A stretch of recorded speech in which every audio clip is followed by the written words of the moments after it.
Hi children, today we move on to chapter 7 from the text Beehive titled Packing by Jerome K. Jerome.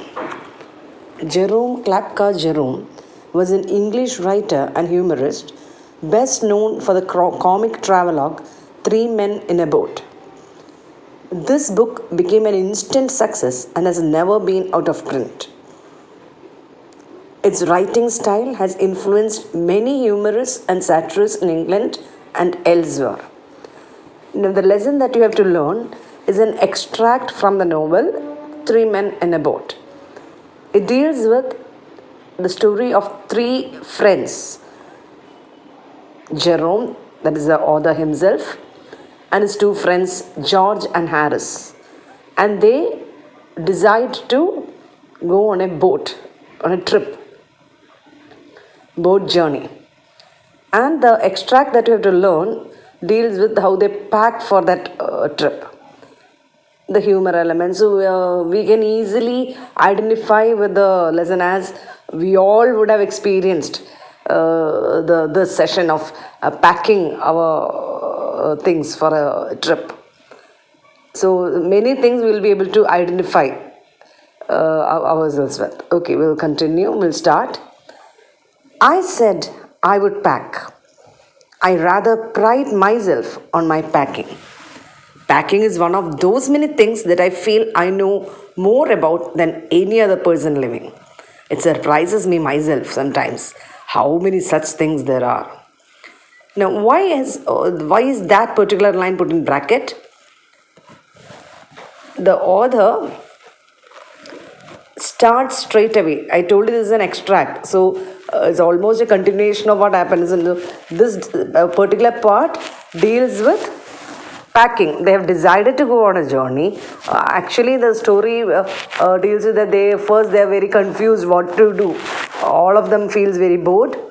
They all feel very bored and they don't know what is to be done. Finally, they decide that they'll go on a boat journey.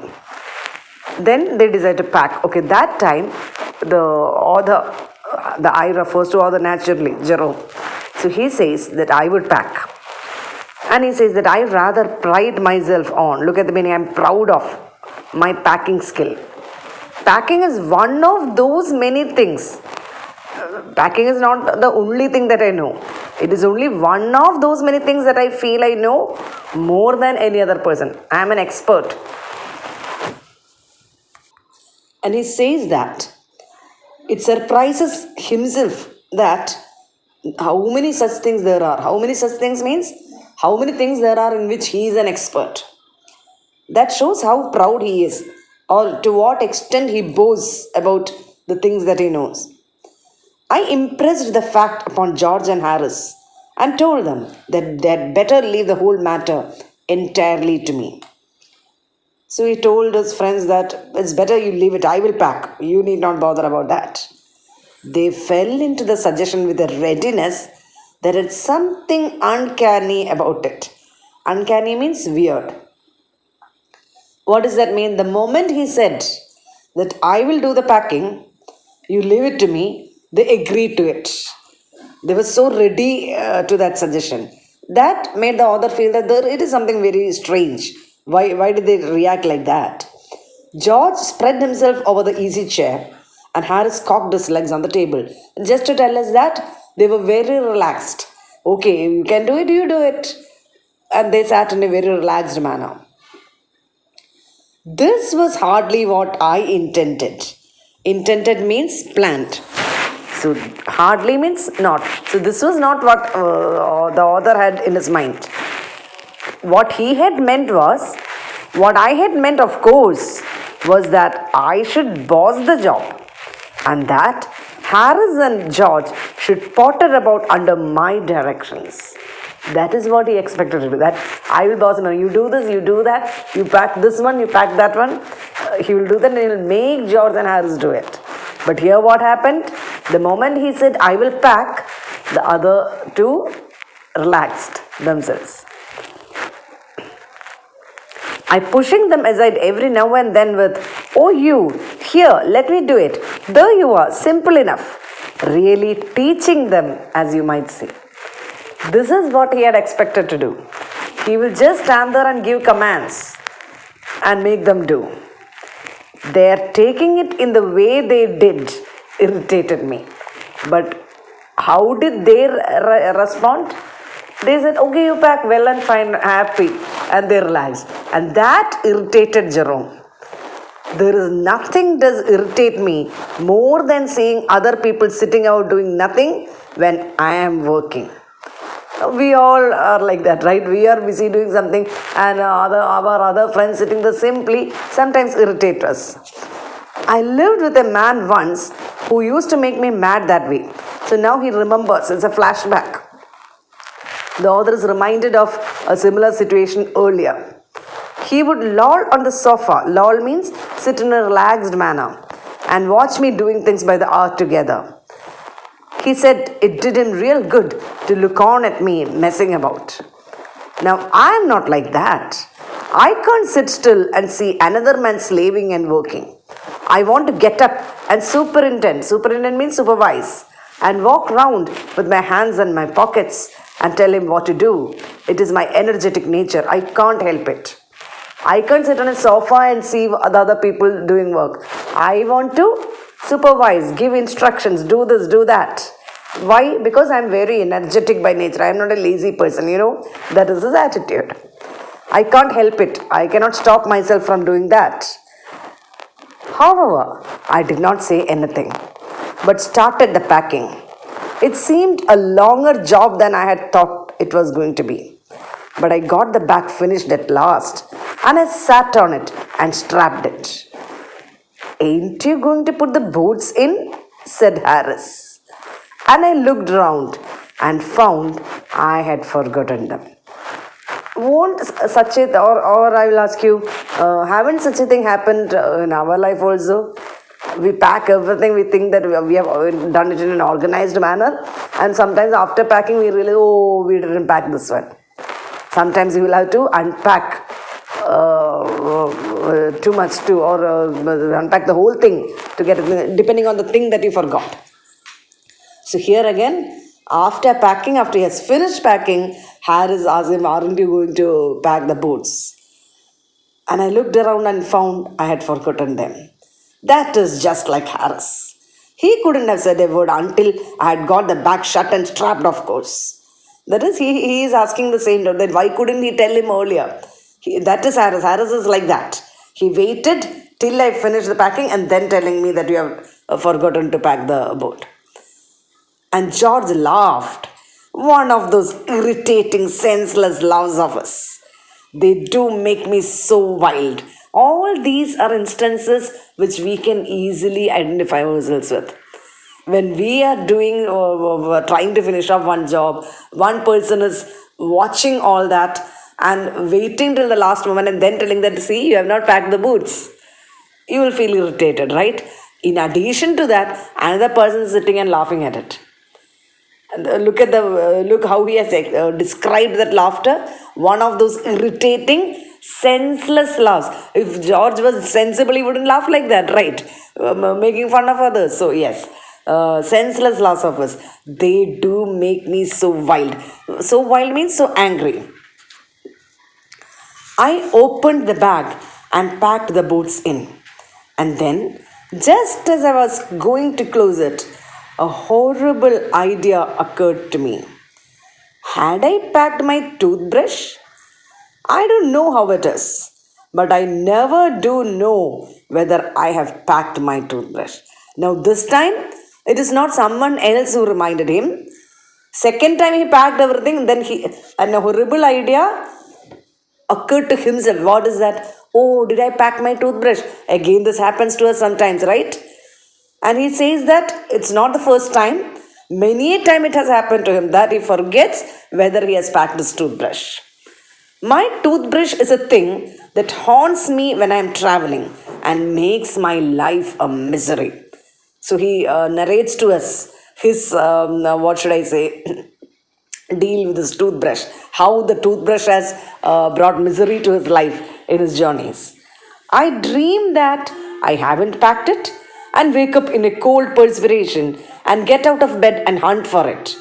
And in the morning, I pack it before I have used it and have to unpack again to get it. And it is always the last thing I turn out of the bag. And then I repack and forget it and have to rush upstairs for it at the last moment and carry it to the railway station wrapped up in my pocket handkerchief.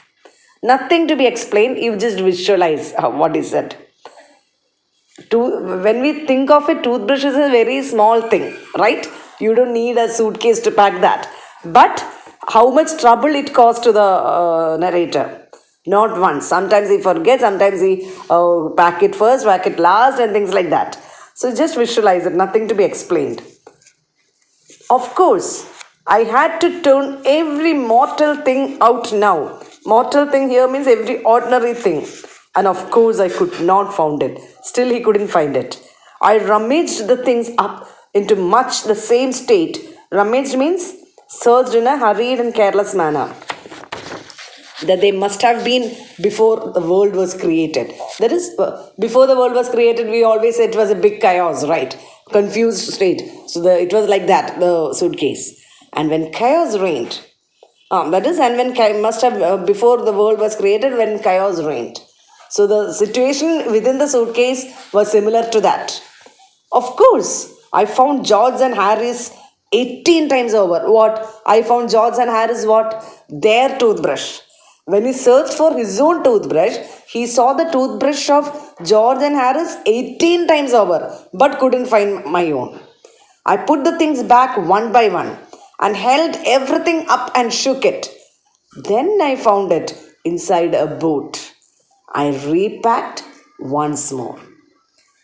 So just keep in mind how many times he did. First time he packed everything. He had forgotten to pack the boot, so he had to open the suitcase again. Second time he had forgotten whether he had packed the toothbrush. He searched for it. He couldn't find it. Finally, he got it, saw it inside his boot, and he repacked once more. When I had finished, George asked if the soap was in. I said I didn't care a hang whether soap was in or whether it wasn't. Care a hang means show no concern. I'm not bothered. Understand? I'm not bothered now whether the soap was in or it wasn't. And I slammed the bag. Slammed means shut loudly. Shut and strapped it and found that I had packed my spectacles in it and had to reopen it. So within this much time itself, we understood that 3 times he had to open the bag which was packed. First boot, second toothbrush, and third spectacles. It got shut up finally at 10:05 p.m. And then there remained the hampers to do. Harris said that we should be wanting to start in less than 12 hours' time and thought that he and George had better do the rest. And I agreed and sat down, and they had a go. Okay, hampers is large baskets for carrying food. So now they had to pack that, and George and Harris said, okay, we will do that because we have to hurry. We have to start by in less than 12 hours time. So we will pack the hampers. And they decided like that. They began in a light-hearted spirit, evidently intending to show me how to do it. So now they were packing in such a way that they wanted to show me this is how you should pack. Okay, not how you did it. You forgot boots, you forgot toothbrush, you kept your spectacles in. Now we will show you how to pack. I made no comment. I only waited. With the exception of George, Harris is the worst packer in this world. This is the narrator's judgment. And I looked at the piles of plates and cups and kettles and bottles and jars and pies and stoves and cakes and tomatoes, etc. Everything kept ready for packing, okay? And felt that the thing would soon become exciting.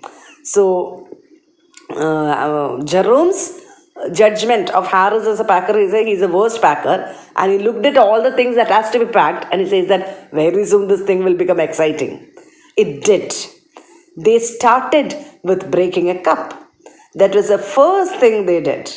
They did that just to show you what they could do and to get you interested. Get you interested in the sense that, yes, one cup is broken. Now we will see what all will happen. That interest is, what should I say, kindled in the mind of the author. Then Harris packed the strawberry jam on top of a tomato and scratched it, and they had to pick out the tomato with a teaspoon. Okay, we'll stop there and continue in the second audio.